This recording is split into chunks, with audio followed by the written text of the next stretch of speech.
আমাৰ আজিৰ অনুষ্ঠানৰ মুখ্য অতিথি সন্মানীয় অতুল বৰা ডাঙৰীয়া দেৱী ধন্যবাদ। ইয়াৰ পাছতে আন এগৰাকী ধন্যবাদ। ইয়াৰ পাছতে আলমাৰ ৰঙত আগবাঢ়ি আহিবলৈ অনুৰোধ।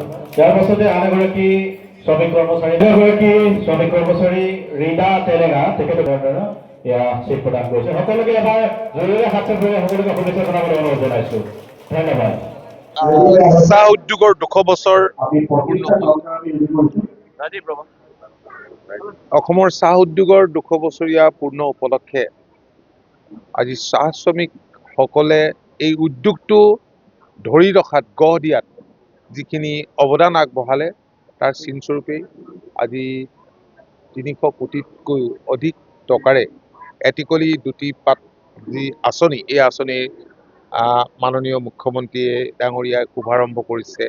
শ্ৰমিকসকলৰ যাতে সহায় হয় তাৰ বাবে প্ৰায় 6 লাখতকৈ অধিক ৰাজ্যখনৰ চাহ শ্ৰমিকক 5,000 টকাকৈ দিয়াৰ ব্যৱস্থা কৰিছে। এনেধৰণে প্ৰায় 6 লাখ ৰাজ্যখনৰ 6 লাখতকৈ বেছি শ্ৰমিক উপকৃত হ'ব, তেওঁলোকে এই ধনৰাশি লাভ কৰিব।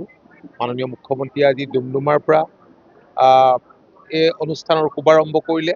ৰাজ্যখনৰ 600তকৈও বেছি অধিক বাগিচাত আজি আমি যিদৰে বৰচাপৰি বাগিচাত বহি লখৌজান আৰু বৰচাপৰিৰ যিসকল চাহ শ্ৰমিক আছে সেইসকলক চেক বিতৰণ কৰিলোঁ, তেনেদৰে চেক বিতৰণে শুভাৰম্ভ কৰিলে।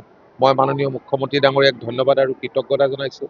আটাইতকৈ ডাঙৰ কথা যে চাহ জনগোষ্ঠীৰ লোকসকলে দীৰ্ঘদিন ধৰি বাগিচাত কাম কৰিলেও তেওঁলোকৰ মাটিৰ অধিকাৰ নাছিল, কিন্তু এতিয়া তেওঁলোকৰ মাটি থাকিব। এতিয়া আমিও আমাৰ সমষ্টিটোত হাতীকুলি আৰু বোকাখাত চাহ বাগিচাত আমি আৰম্ভ কৰিম খুব কমদিনৰ ভিতৰতে। সেই তাৰো কাৰ্যসূচী আমি আৰম্ভ কৰিম আৰু বিভিন্ন ধৰণে আজি অৰুণোদয় দিছে, অংগনবাদী চেণ্টাৰ দিছে, মডেল স্কুল হৈছে, জগন্নাথ কমিউনিটি চেণ্টাৰ হৈছে, ৰাস্তা পদূলি হৈছে আৰু আটাইতকৈ ডাঙৰ কথা যে চাহ জনগোষ্ঠীৰ ল'ৰা ছোৱালীৰ বাবে 3% চাকৰি ৰিজাৰ্ভ কৰিছে, যাৰ ফলত ইতিমধ্যে বহুত ল'ৰা ছোৱালীয়ে ভাল ভাল চাকৰিত তেওঁলোকে নিযুক্তি পাবলৈ সক্ষম হৈছে। মই ভাবোঁ যে অনাগত দিনত আৰু এই চাহ জনগোষ্ঠীটোৰ কল্যাণৰ কাৰণে চৰকাৰে নিশ্চয় আঁচনি গ্ৰহণ কৰিব, কাৰণ যোৱা দিনকেইটাত যিখিনি আঁচনি গ্ৰহণ কৰিছে এইখিনিৰ জৰিয়তে ৰাজ্যখনৰ চাহ জনগোষ্ঠীৰ লোকসকল নিশ্চয় উপকৃত হৈছে, এই কথা আমি অনুভৱ কৰিছোঁ। আৰু আজি ইয়াত সুন্দৰ এটা এই অনুষ্ঠানটো অনুষ্ঠিত হ'ল। ইয়াত আমাৰ প্ৰশাসন, সমজিলা প্ৰশাসন, লগতে বাগিচা সংঘ, বাগিচাৰ ৰাইজ আৰু আমাৰ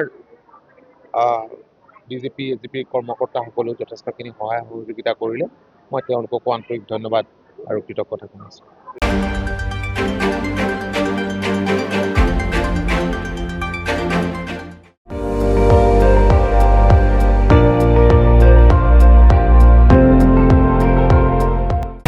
আপুনি চাই আছে ND24, সৰ্বশ্ৰেষ্ঠ নহয় সৰ্বোত্তমৰ দৌৰত।